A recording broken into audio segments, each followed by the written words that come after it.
Hash 36 years later, Star Trek surprisingly calls out Joe Piscopo's comic on TNG. In the long and winding history of Star Trek, there are episodes and moments that boldly go where no one expected. And sometimes, decades later, the franchise revisits them with a wink and a sly grin. That's exactly what happened 36 years after Star Trek. The Next Generation introduced Joe Piscopo as a 24th century holographic stand-up comic. In a surprising twist, modern Star Trek didn't just reference Piscopo's cameo, it effectively roasted it. Joe Piscopo's appearance in the Season 2 TNG episode, The Outrageous Okona, is one of the more peculiar entries in the franchise.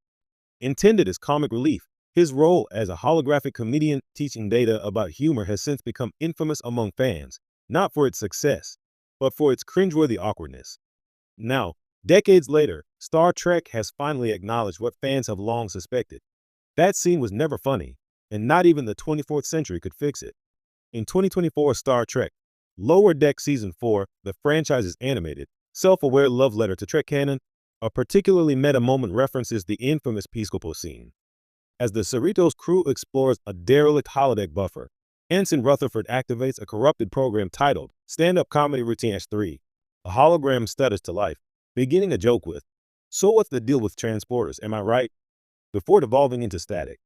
Mariner instantly groans, "Ugh, it's one of those ancient unfunny comic routines, probably based on Data's holodeck files." And there it is, a 36-year late punchline aimed squarely at Piscopo's cameo, now immortalized as the blueprint for the galaxy's least funny humor routines. A legacy of laughter, or lack thereof. In The Next Generation, Lieutenant Commander Data's ongoing journey to become more human led to numerous episodes where he explored emotions, social behavior, and yes, humor. The Outrageous Okona featured Data attempting to understand comedy with the help of a holographic comic, portrayed by Saturday Night Live alum Joe Piscopo. On paper, it sounded like a clever idea. Cast a real-world comedian to guide Data through the nuances of laughter. But their execution left much to be desired. Piscopo's performance, marked by exaggerated delivery and flat one-liners, felt more like an awkward 80s lounge act than futuristic stand-up. Data, ever the earnest android, mimicked the gestures and tone without understanding the substance, and unfortunately, viewers could relate. The bit didn't land, and neither did the laughs. For years, the scene has been used as a punchline by Trek fans, and now the writers are in on the joke. Lower Decks, Star Trek's comedy redemption. Star Trek, Lower Decks has made a name for itself by embracing and satirizing the franchise's oddities, from the bizarre alien rituals of the Paykults to the over-the-top melodrama of TNG diplomacy. It's only fitting that Lower Decks would seize the opportunity to poke fun at one of Trek's most unintentionally hilarious misfires. By tying the failed holodeck program to Data's comedy attempts, Lower Decks reframes Piscopo's scene as a moment of historical curiosity, the moment humor itself took a wrong turn in the 24th century. It suggests that Piscopo's hologram didn't teach comedy, it corrupted it. In this timeline, his routine didn't elevate humor, it doomed it to centuries of bad stand-up. The joke lands because it comes with affection. Star Trek isn't mocking Piscopo out of malice, but rather acknowledging the weird and wonderful tapestry of its legacy, flaws and all.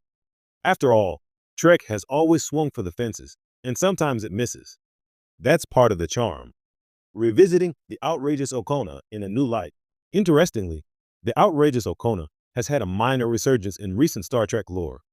The title character, Captain Thadian Okona, made a cameo in Star Trek Prodigy, where he's depicted as a washed-up rogue still living off his old reputation. Like the Joe Piscopo moment, Okona's reappearance is a tongue-in-cheek nod to TNG's goofier side. This suggests a growing trend within Trek, one where the writers embrace the cringe of the past, polish it with humor, and turn it into something delightfully self-aware. Lower Decks has led that charge, but other modern Trek shows like Strange New Worlds have also leaned into comedy, parody, and genre bending with great success. In that sense, maybe Piscopo's moment wasn't a failure, just ahead of its time. While it didn't get the laughs it wanted in 1988, it inspired a punchline 36 years later that did. The longest running setup in Star Trek history,